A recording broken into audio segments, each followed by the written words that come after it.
Well, we are back for another episode of the Habit Shift podcast. I guess we are on episode 8 now, and so it's exciting that we're kind of progressing along. We're almost to what, double digit numbers there? That would be a big milestone, wouldn't it? 10. Yeah, 10, you're right. yeah. Yeah. Yep. 8 plus 2, that gives us an extra digit. So that's good. If we're doing Roman numerals, then that would be a different thing.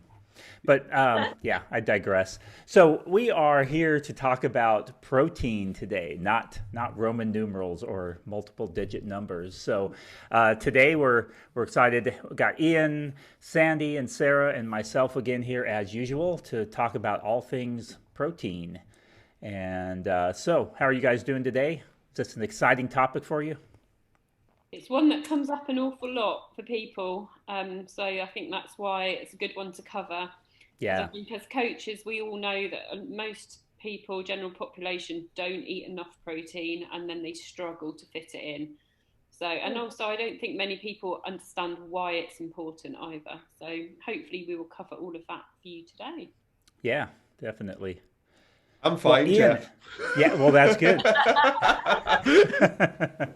Well, Ian, you always like to do such great videos for your clients with your educational stuff, and so maybe you can kick us off with talking about what is protein and just the maybe the general gist of why it's so important that we make sure we're getting enough of it. Yeah, I think it's a bit of a continuation on of last week's episode where we're talking what is in a good diet, and we kind of talked about protein a little bit, and we can go a bit more in depth into it today. So, protein generally is made up of 20 amino acids, which is double digits, but then nine of which is essential, and that's only one digit. Um, And typically within a diet, we want to be, our body can synthesize the non-essential amino acids, so those 11, where it can't synthesize those other nine. So we need to extract those nine amino acids from our diet. We have something called calorie balance. So we burn X amount of calories per day and we intake a certain amount. We also have something called nitrogen balance, which is also known as protein balance. We break down protein, but we also must build up protein or synthesize protein through the ingestion of protein sources, ideally from whole protein sources. There you go. Wow. That's it. That's it. That's it. Right. So yeah, Did that answer your question? yeah, so it's important. It's something that we have to get through the diet. If we don't, then we're going to be lacking in that area. And what are some of the functions of protein? Anybody want to dive in with that? Just as far as why it is so important that we make sure we're getting enough, that we're getting those amino acids that Ian was talking about. Well, I guess I'll carry on from that All right. My, conversation. my mouth's dry now. So, what it's for is, muscle retention, muscle repair, muscle growth. It's also really good for satiety because it has a higher thermic effect than the other macronutrients. Also great for immune function as well, cell production and formation. Yeah, that's all I got. Yeah, well, that's good. Recovery. That's yeah, definitely important. What were you going to say, Sarah? I was going to say hair, skin, and nails. That's one thing that a lot of people, especially the females, seem to notice when they up their protein. They'll, because you don't see a lot of what goes on. And I think this is the difficulty with nutrition. And we've probably said this before, but you don't see it happening and the good things that happen within your body. So when people kind of go, oh, my nails are much stronger and my hair's grown and my skin's better, they're kind of tangible things that you actually see. But if you think that that's actually going on with all the processes within your body, because protein is in like every structure that we have for strength, and just people tend to think of it as like a bodybuilding type thing, and it actually is just we can't survive without it, full stop. So I think that's why it's so important. But I think from a fat loss point of view, what Sandy said, the satiety is probably the one thing it's like your friend. It's the first thing you want to think about including, because you just won't be so hungry, and that's massive. Yeah, that's a good point. And then some other things that related to fat loss and weight maintenance and that kind of thing is that the energy that we take in through protein doesn't seem to uh, turn into fat very easily either. And so that's also another thing to consider too. So if especially if you enjoy protein, it gives you the ability to eat a bit more food and that kind of thing. And that thermic effect that Sandy was talking about is the energy that our body uses to actually break down the food that we're eating. And so it's kind of interesting with protein in that way, how it can be up to about 30% of the calories we take in through protein is required in order to break that protein down so that we can use the energy from it. So 100 calories of protein, really about 70, 80 calories of that is what's going to end up being absorbed in the body. So kind of an interesting thing there also. So if you're on quite low calories, then that is massive, really, isn't it, for Yeah, you? yeah, it can. Yeah, I think So we how can much? learn. Sorry, I think we can learn a lot from the bodybuilding community in terms of the Mhm. way they structure their diet. Like ultimately, bodybuilders, like especially competitive ones, are the best people in the world for maximizing muscle retention and losing body fat, which fundamentally is what a population level person wants to do. But this kind of bodybuilding, I don't know, stigma is attached to it. So when namely females seem to eat more protein, they're like, oh, I don't want to grow muscle, I don't want to get big or anything like that. And it's like, don't you worry, love. I've been trying to do it for 15 years and I'm I'm still quite Yeah. not there. And like we Yeah. know as personal trainers, as coaches, like the absolute like challenge the body, like you're trying to add tissue on. So if you think of something like a fillet steak, like you're trying to put that on your body, it just doesn't happen overnight. It's not. And it's so many things like going into that. Like firstly you have to be training hard enough and providing that stimulus, then eating not only enough protein but enough calories to allow recovery and all of that sort of stuff. But fundamentally, like weight management, health, performance, recovery, protein should be consumed within a good diet. Don't you think when it comes to bodybuilding, though, people's perception is only what they tend to see? So they either see it on TV where they see the extremes. So they see, your Mr. Olympia or what have you, that's, because they are allowed to take substances, aren't they, to get themselves that big in like the big American competitions, I believe. And they look massive. That's not what you see every day. And you see, it's almost like a parody of what a bodybuilder is, but actually most normal bodybuilders have just got a lot of lean tissue, lean muscle, and don't look like what you see as a inverted commas bodybuilder. And I think that's what a lot of people think. They have that image and think they're going to look like Popeye or something, and they're just not. It's just not possible. I think people always go to the extreme in the head. They hear the word bodybuilder and they go Yeah, to the biggest, the yeah, most kind of like, anabolically fueled guy. And it's like, yeah. hey, like that's not really representative of the general population of bodybuilders, especially in the natural scene, who Yeah. don't take any of that sort of stuff either. Turn the phrase round, really, shouldn't you, and just say you're actually just building your body. Yeah, well, Yeah, it is. Yeah, exactly. like, like a lot of the um, recommendations are made. Resistance train, eat appropriate protein levels, Mm. and all that. And that's kind of what bodybuilding is. Mm, exactly. Yeah, yeah, definitely. That's a good point. Well, what are how do we make sure that we get enough protein? What are some ways that you guys do that? Well, I guess how much protein should we be getting would be a good place to start, and then from there we can maybe talk about how to make sure we're getting enough in various ways, because there's different ways that tracking, non-tracking, and different things like that. So, who'd like to kick that off? Maybe how much? How much do we need? I'll start with recommendations, because that is kind of what people tend to go to, and they'll look at, you know, the government advice, and I think that's still 0.8 grams per kilogram, but that should be the very minimum that anybody has. And when they set these RDAs, they are talking about the minimum to avoid disease, to avoid problems. They aren't talking about what is optimal. They aren't talking about what will help you, what will keep you full, what will help you build your body, what will help you with fat loss. They are just talking about the minimum amount for health, or to avoid disease.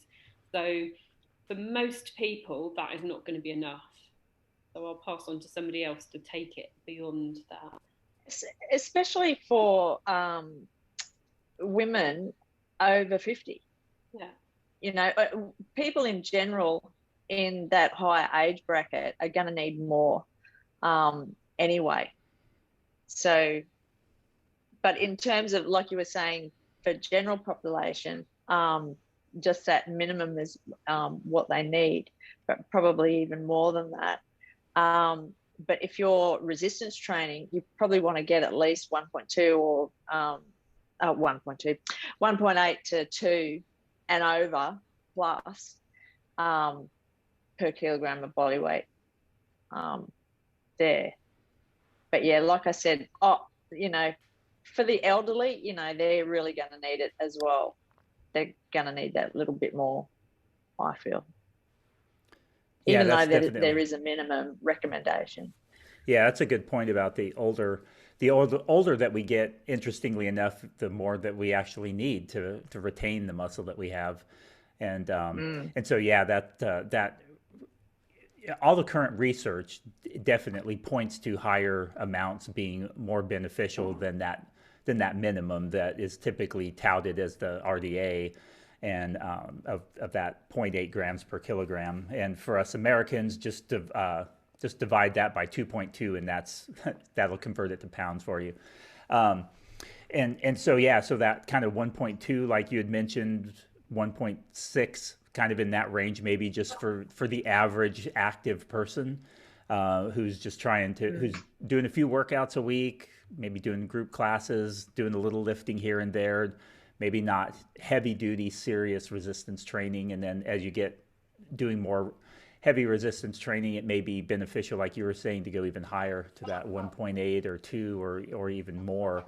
And then vice versa. It's kind of interesting too, because we also find that when you're trying to lose weight, if that's your goal and you're eating in a calorie deficit, that protein is really even more important in many ways than when you're trying to build muscle. Obviously, when you're building muscle, you need enough to replenish it, but when you're in that calorie deficit, that higher protein has been shown to be very beneficial in retaining that lean body mass, that muscle mass, when you're losing weight. Because we know when you lose weight, you're always going to be losing some fat mass and some lean mass, and so we want to, of course, minimize the loss of lean mass. So any thoughts on that, Ian? That's probably some stuff that comes from the bodybuilding world too, that they've done really well.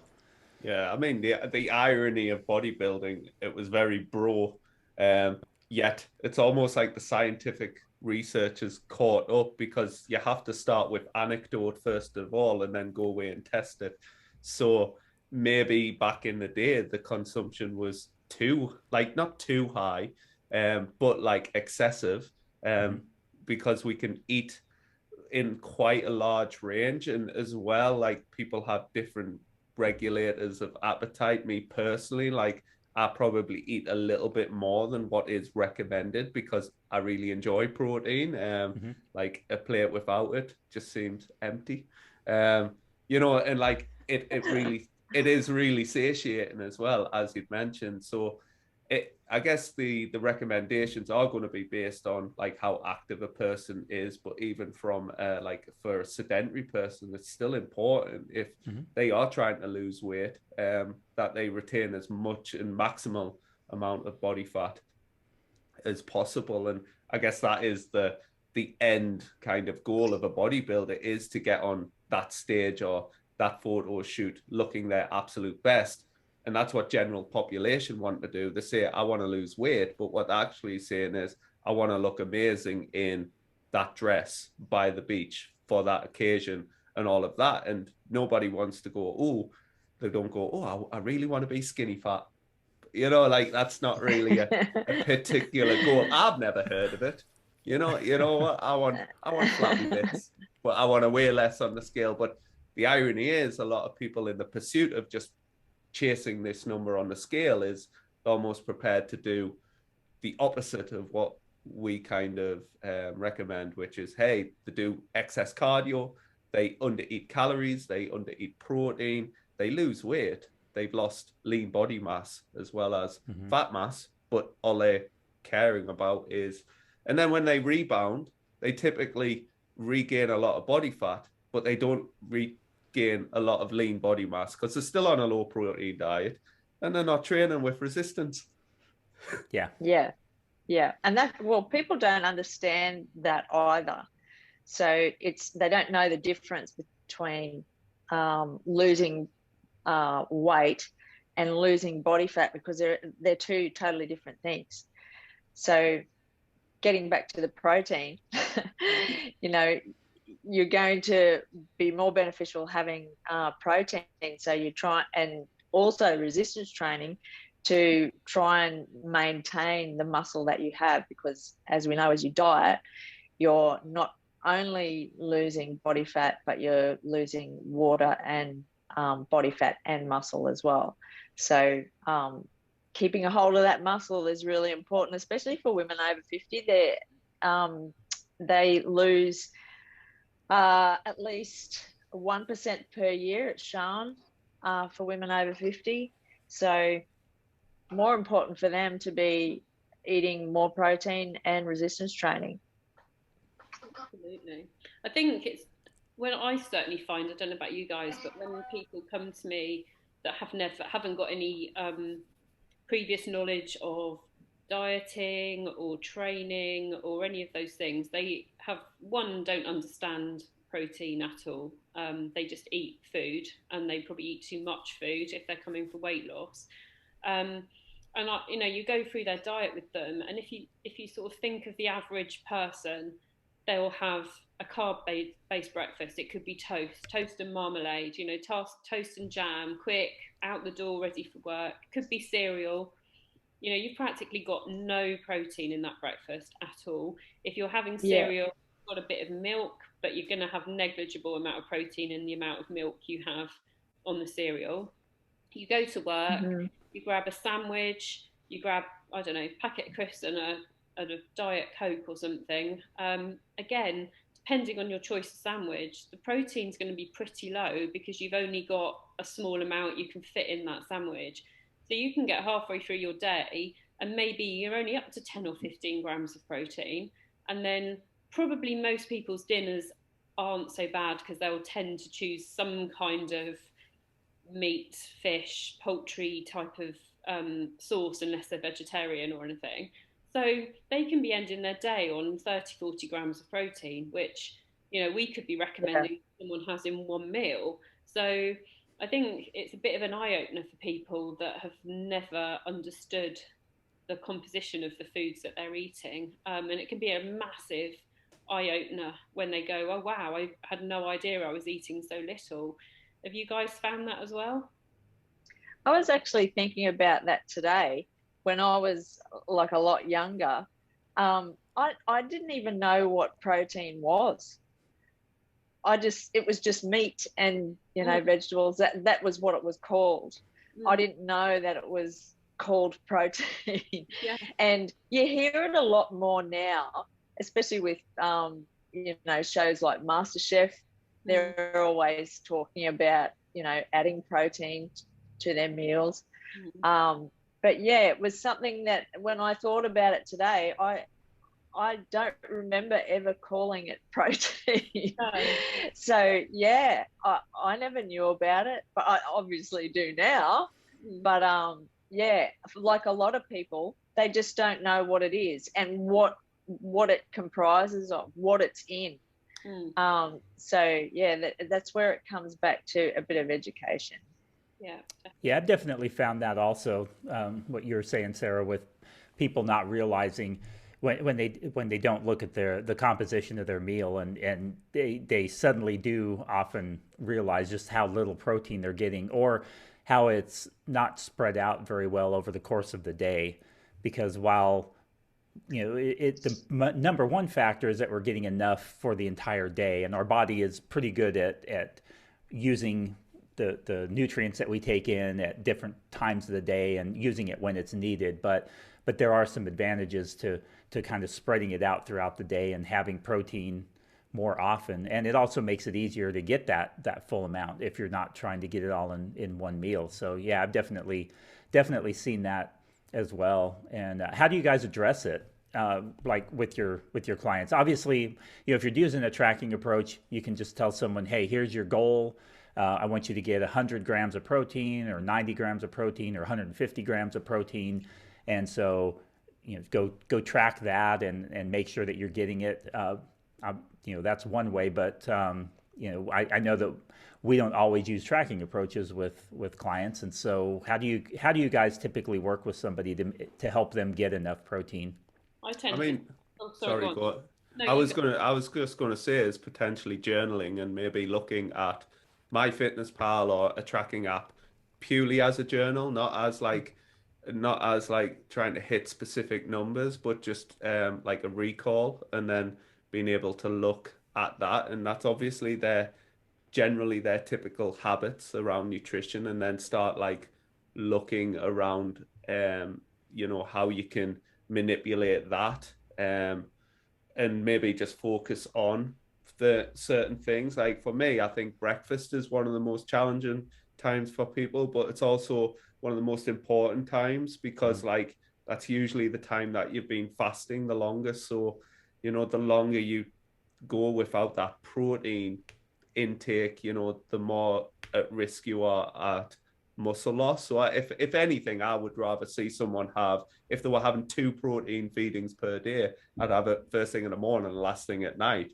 But yes, there's a lot of time in between there as well, where we can get enough protein per serving as well, which is something we can probably get onto. But what were you going to say? Sorry, Sarah. I was just going to say it depends where they're starting from. So I would probably look at, if they are just having toast and jam for breakfast, well, could they add some eggs to that instead of the jam? Could they have, if they're having a Muller light yogurt, could they swap that for a Greek yogurt? Just seeing where they're at. Could they still have the toast and jam and add a protein shake if they've got breakfast on the go? It just see where they're at and add it, and just kind of think, well, have a protein source at each meal. If you've added a protein to your breakfast, your lunch, and your dinner, and that protein is between 25 and 30-ish grams, you're not going to go massively wrong, and you've probably increased it a lot from where you're at. And then once that's become a habit, you can then work on it being maybe a little bit more tailored with the grams, etc. But I think for most people, certainly that I work with, they're coming from such, they're not knowledgeable on it at all. So it's just making it easy for them, and to get them to understand it. That's kind of where I start, really. You've touched on something there too, is a habit, because most people at least that we come across, eat a lot of carbs and fat and don't get a lot of protein. So actually asking them to include protein and trying to spread it out throughout the day is really, really difficult, because they are not used to it. And so sometimes you've got to have that bit of education for them as well, so that they know what protein is, because a lot of people just can associate it with just meat, when it's not just meat. There's a lot of other things that you can get protein from, and dairy and stuff like that. But it's going to be hard for people who don't normally do it.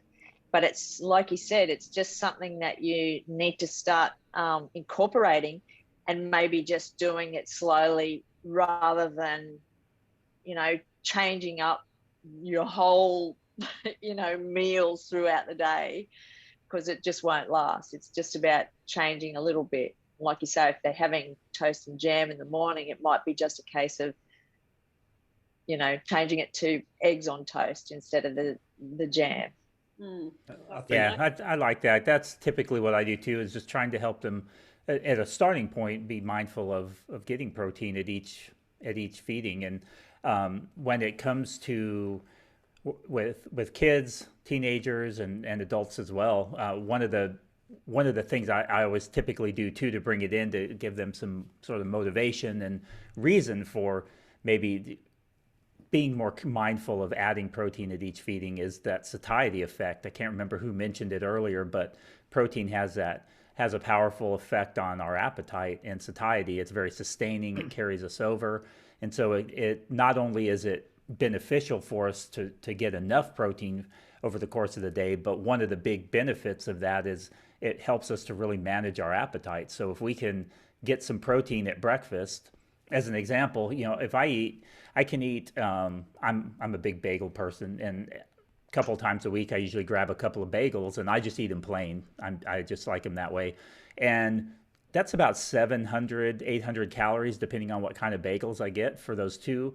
Those two bagels at 700 or 800 calories fills me up immediately, but it's all carbs basically, and it doesn't sustain me very long. I mean, I start getting hungry again mid morning, whereas if I have eggs and oatmeal, which rounds out to maybe 450 or 500 calories the way I make it, that sustains me well till lunch. I don't even need a morning snack, even though I typically have one. And so just that addition of protein has a really powerful effect. And if we carry that over into, you know, our own eating, then we don't have to really think about, well, what do I need to cut out? What do I need to stop eating? And that kind of thing. It's thinking more of from an additive perspective. Hey, what can I add to my meals to make them more sustaining? And when it comes to kids and teenagers, that can really help them too to manage their appetite throughout the day, minimize grazing and that kind of thing. If at each one of the opportunities you give them to eat, whether it's a snack or a full-blown meal, that you include a protein source there as one of the options. And it really makes a big difference, especially with snacks. I think snacks is one of those things that we easily overlook. You know, it's easy enough at meals to say, yeah, add some protein, but I think it's really important to emphasize, even at our snack times, to think of them more as like little mini meals and make them more sustaining too, because then they'll carry us over, and we're less likely to then go and get more snack and keep snacking, trying to quench that appetite.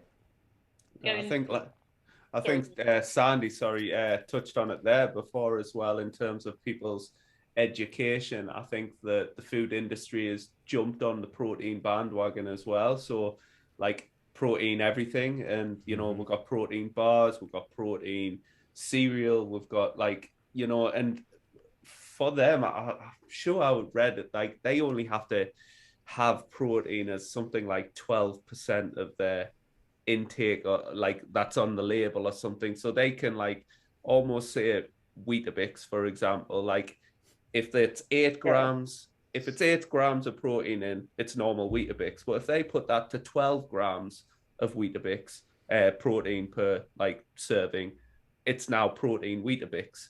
But as I said at the beginning, we're talking about essential amino acids, like 9 of them, and these have just probably added more gluten in. And we can't even trust supplement companies that give us whey protein or protein shakes, because they can do something called protein spiking, where they just put a whole bunch of cheap amino acids in. So it increases the protein or nitrogen content, and it has that amount of protein in, but what those proteins are made up of really don't do what protein's meant to do. So like that's why it's quite kind of important that the quality of that protein is relatively high as well, alongside with the quantity of that protein, the bioavailability of it. So whether our body's able to like take that protein and extract it and actually utilize it is super important. And this is where like people who have plant-based diets or rely too heavily on ultra processed foods are going to maybe struggle, and they're just almost like ignorant, going, oh yeah, I had protein for breakfast. And it's like, yeah, but what is that? You know, like let's explore that a little bit. So just thought that was in my head. Thought I'd get that out. That's just given me, like, I've got two things now, because what you've just said I've got to come back to, because that's one of my biggest bugbears, and it's going to be a Instagram post I've got planned for this week. But just going quickly back to what Jeff was saying, I mean, take away the fact that, like, who wants to eat a plain bagel? I mean, like, that's just weird. Of course, if you were a plain bagel eater, you could say, right, I'm going to have half the bagel and add the scrambled egg or whatever it was that he suggested. And so you've still got a bit of what you normally have, but you've pimped it up, if you like. That was what I was just going to say then. But going back to what Ian's just said, one of my biggest bugbears, and it just really irritates me because I see it on social media all the time, is people get given their macros, they get given a protein target, and like we said when we were talking about tracking, it's like, I've got to hit that number no matter what. So their breakfast is like a mug cake or, you know, a protein bar. They'll have a protein bar as a snack, they'll have a protein pancake with something for lunch, and then their dinner might be some other form of manufactured protein. And they're not taking into account exactly what you just said, Ian, that the whole point of protein is to be able to get from it what is good for you. And most of these manufactured products don't have the good quality proteins that we're looking for. And you know, they're fine to have a supplement. It's great to have a protein bar. If you're going to have a Mars bar or something, great, you're going to get that extra bit of protein. But you cannot base your entire nutrition and your diet on these protein products. And I see it all the time, because they sell, don't they? They've got fancy packaging, they've got protein plastered all over the front. They get made into these Instagram worthy pictures that people like want to go and do. And that's what's happening, and people are forgetting the actual nuts and bolts of why they're supposed to have protein in the first place. So it's a little bit of a mini rant from me, but it really irritates me. It irritates me as well.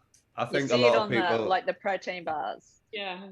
I think a lot of people, I think a lot of people forget as well, like you're not just getting protein, but you're getting calcium, you're getting B12, you're getting iron, you're getting all of these other things from like whole foods. And for me anyway, with protein bars, I just think the kind of like, I don't know what's in them. I've never really looked it up. Like, you know, it's just like people just take it face value. So like, I don't really consume any of them. Whereas something like whey protein, we know that's like dairy, and that's probably the most available source of protein, and that's kind of considered the gold standard, and that's what they usually measure all other protein against. But you know, like for the most part, I would say we want at least kind of like in a person's day 3 good robust protein feedings, you know, and as Jeff says, maybe 1 mini meal or a snack that's protein based also. Like mine's generally like a protein shake, because they're relatively cheap, got great shelf life, hugely available, and very practical. Like you can take it anywhere, and that alongside something, it's just almost bridging a gap between meals. Like it's another opportunity to stimulate protein synthesis. But yeah, like I've got I don't really like the whole protein market. I just think most protein bars taste like shit anyway. I mean, I see these people going, you know, oh, I've got my protein bar, blah, blah. And I have tried a few, and I have yet to find one that you sit there and you bite into it and you're chewing it and you're chewing it and you're chewing it and you're like, I can't even swallow the thing. And it's got that horrible powdery aftertaste. And I'm just like, how is that enjoyable? You're just tricking yourselves because you think it's healthy. For me, I'd much rather have a whey protein shake and a Kit Kat for the same calories. You know, the Kit Kat tastes nice. It's low calorie chocolate bar, and I've got all my goodness from the protein shake, and it's probably lower calorie than having the protein bar in the first place. So yeah. I don't think people realise that with the protein bars that are made, they're all different qualities, and most of the protein that they put in them are usually blends or like a soy or something like that. So you're not getting a quality protein when you buy protein bars. They're very few and far between. I've found probably one or two. They taste okay, but like you say, it's not something that you want to be using as your, protein source on a daily basis. And I think that's what people do. They think, oh yeah, I've got to get some protein. So they go and look for all of those different products like cereals and muesli bars and things like that. And they've got protein plastered all over them. And they think, well, that's the easiest way to get protein. I'll just, pick that. Whereas, you need to be looking for more, animal-based products, or even, well, we haven't even really talked about how there's complete proteins and incomplete proteins. So, you're going to get incomplete proteins through a lot of your plant-based products. But yeah, and again, this is all about education as well with protein and knowing what to choose. And it's always going to come back to whole foods rather than, processed foods. I think that's a podcast on its own, vegan vegetarianisms and all of that. Maybe we'll leave that for another day. We just make people aware of that, but we're not going to go into that right now. Yeah. Yeah. Well, that's there's some other things that are protein. Yeah. Well, there's some other interesting things with protein, and Ian mentioned getting it from whole foods. Well, I think all of us have mentioned it at some point about getting it from whole foods and the benefit of that, because you get the other benefits along with it when you're getting this isolated protein, or when you're focusing just on protein. Then you can miss out on some of the benefits that come from some of these different sources. Like iron is a good example, which is very available in things like beef, and then all of the other nutrient, B12 and those kinds of things that we find in those sources. And so that whole food based approach can really be a good way to ensure that you're getting adequate nutritional intake without having to focus on those little micronutrients and stuff like that. Just makes the diet overall easier if we're doing it that way. One of the other things that I think I thought I'd bring up too with protein is that I know probably some of our listeners either have prediabetes or diabetes, and always probably looking for different ways to help better manage their blood sugars and that kind of thing. And so one of the interesting things with protein is that when you have a meal that includes not only carbs and fat, but also protein, when you have these mixed meals, we find that it really helps with managing blood sugar better. It minimizes the spikes to a good extent when you have those different macronutrients as part of the meal.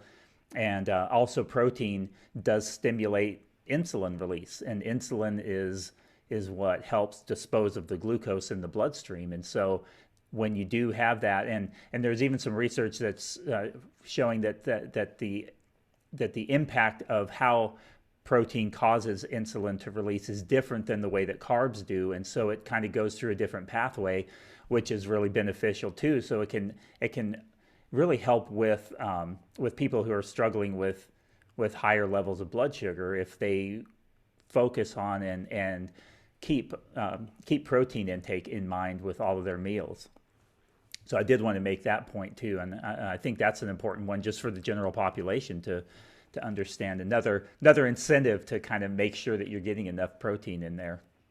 It's funny how. Sorry, go ahead, Sarah. I was just going to say on that note, if you are, a larger person, and say your weight is going up, to the higher numbers, there is also like a point where you probably, if you go just on the figures, so let's say, we said to somebody that's wanting to lose weight, then, somewhere between sort of maybe 1.4 and 1.82 grams per kilogram. If you are a larger person, then there is a cutoff where you don't really need to have that much protein and you won't get the added benefit from it. So, if you were just having a reasonable amount and spending those extra calories on lots of fruits and veggies and whole grains that are going to fill you up too, it's that, what is it again, the point of diminishing returns, where you go so far and it's going to be really good for you, but just going that extra bit isn't going to make a huge amount of difference to you. So if you are one of those people listening, don't think that you've got to eat 200-250 grams of protein a day, because it's probably not going to make that much difference. You know, if you were eating somewhere between 100 and 150, you're probably going to be more on the right road, really. I think as well, like if I've heard and read in a few places, which is a good suggestion, like people, if they've got excessive weights to like weight lose, say someone's 150, 200 kilos, going for like 400 grams of protein is going to be a lot of protein. And like, as you said, too much, we all know the, not to get crude, what a too high protein diet does. But going off a person's height, usually quite falls in line. So in centimeters, so if someone's 175 centimeters tall, like 175 grams of protein is, you know, a good target to go at. But yeah, usually the people with significant amounts of body fat can get a little bit lost off with that, but maybe they also struggle with appetite a little bit more, so may want to like urge on the side of that higher kind of consumption. But I was just thinking, when Jeff mentioned diabetes, it's just funny how all of these disease states and all of these kind of things, polycystic ovary syndrome and all of that, it all just comes back to like, have a healthy, balanced diet, you know, like eat lots of protein, like resistance train, be, you know, fit and healthy and physically active and all of this sort of stuff. Like, it's, you know, everybody's looking for this magic blueprint, and it usually all filters back towards like that, these kind of key fundamentals that we're placing our focus on. And yeah, there might be some outliers that need a bit more specialization, but for the most part, we're trying to get like a general shift in habits. You see what I did there? Yeah. It's good, wasn't it? Well, that actually seems like that was a really nice way of kind of summarizing a lot of what we were talking about today. Maybe this is a good time to start wrapping up this episode, and maybe each of us can go around and give a few kind of final thoughts on protein, maybe some practical thing that that we can recommend for people that are listening. And so you want to start us off, Sarah? So yeah, I would probably say, don't get hooked up on the numbers again. Rather than just focusing on a number, focus on what you're actually having within that number. You know, try and get protein at every meal. Just as, you know, from a real basic perspective, this is our animal products, and from plant-based, we're talking about things like rice and peas and beans and legumes, nuts and seeds, that kind of thing. But just remember that the calories in a lot of those, the nuts and seeds and things especially, are quite high.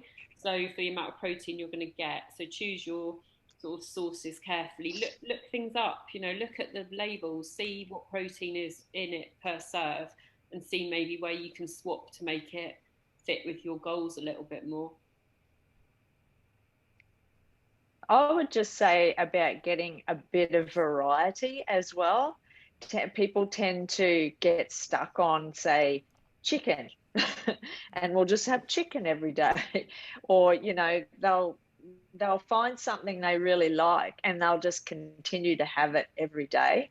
But it's really important to get a variety of, you know, different forms of protein, different types of meats, different types of vegetables, and like you said, legumes and beans and things like that. It's really important to get that variety rather than just trying to stick to that, you know, one thing. That's what I would suggest. Oily fish. Yeah, you know, omegas love and all that. it. Yeah, I would. Like I would probably say, just understand that it's all in a range. Your body isn't that fine tuned, so like don't get perfectionistic with these like kind of numbers. Like also look, when if you are like kind of tracking your protein, what this looks like from a habitual point of view. Like, what does a lump of protein that has that amount in on your plate look like? How does it make you feel? Be willing to experiment. But yeah, just kind of mainly focus on whole foods, have at least 2 good servings per day, ideally at the start and the end of the day, and even better, 1 or 2 in between. And yeah. Yeah, I think those are all great points, and I would kind of carry on with what everybody else has said here too. I think it's really easy with especially the messages that we get from a lot of the fitness influencers, fitness messages, where there's sometimes this focus on like making sure. I think it was Sarah that was talking about making sure you're getting the exact amount, and that you're and kind of overthinking how much to get and all of those kinds of things. And I think coming back to just one of the most practical things, I think Sandy, you mentioned variety. I think variety is such an important thing, just to get a variety of sources of protein, and that will probably make sure that you're getting enough. If you just kind of mindfully think, hey, I'm going to try and get protein at each feeding, doesn't mean you always will, but if that's one of the things that you're thinking about when you're putting together a meal and a snack and something throughout the day, if you do that, if you're getting protein at most of the time, at most of your feeding times, and you're getting a good variety of it, then you're probably going to get the protein that you need to sustain what goals you have. Obviously, if you're an athlete of some kind, if you have very high performance related goals, then there may be more detail that you need to pay. You may need to pay more attention to that. But in general, I think if you get that variety, have it at each meal, then you're going to be really set up nicely to get all the protein you need without having to overthink it or really worry about it. So, all right. Well, I think that's probably a good place to wrap up for today. And so we appreciate everybody listening to our podcast, and please leave a review, subscribe. That helps us a lot too, helps us move up in the rankings. If you have any questions at all, don't forget that we do have the Habit Shift group, Facebook group, where we share the podcasts and where we can have some interactive conversations. You can join us there, ask questions, and get additional sort of group general based coaching from us in there, which is kind of a nice little thing. Get some different perspectives also from the other group members. And so we'd encourage you to join our group there and participate in that community as well. So thanks again for joining us, and we look forward to having another conversation again next time. Bye. Bye. Bye.